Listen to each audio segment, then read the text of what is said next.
United States President Donald Trump suggested that some matches at the 2026 FIFA World Cup in the U.S. could be relocated if he deems any city unsafe.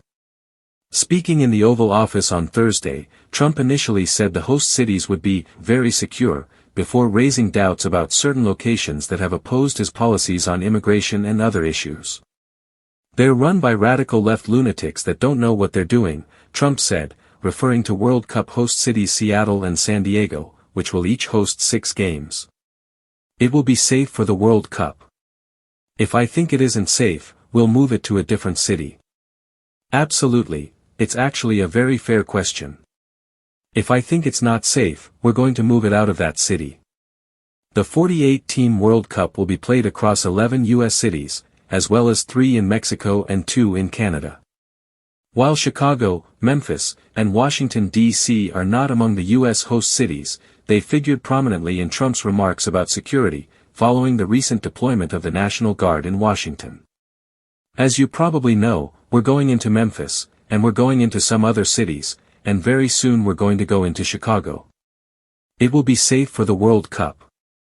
If I think it's not safe, we're going to move it out of that city," Trump said.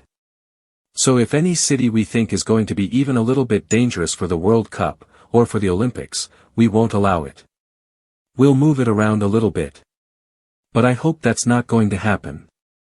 It remains unclear how or when matches might be moved, though a clearer picture could emerge following the FIFA World Cup draw on December 5 at the Kennedy Center in Washington, D.C. Sports Illustrated reached out to FIFA and the governments of Canada and Mexico for comment, but no responses were immediately available.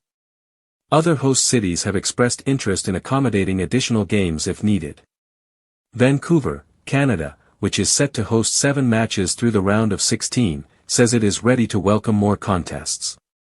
Additional games in British Columbia would not only be possible, but they would be incredibly welcome, said David Eby, Premier of British Columbia. "We've written to FIFA to say that if, for whatever reason, games need to be moved from other locations, British Columbia stands ready to host. We can move quickly. We have an amazing team and we are ready to host additional games here in this beautiful province." With the 2026 World Cup still over 3 years away, Trump's comments highlight security as a potential factor in determining where matches are played, while other cities signal their willingness to step in if needed. The story is still developing, and fans will be watching closely as the official draw approaches.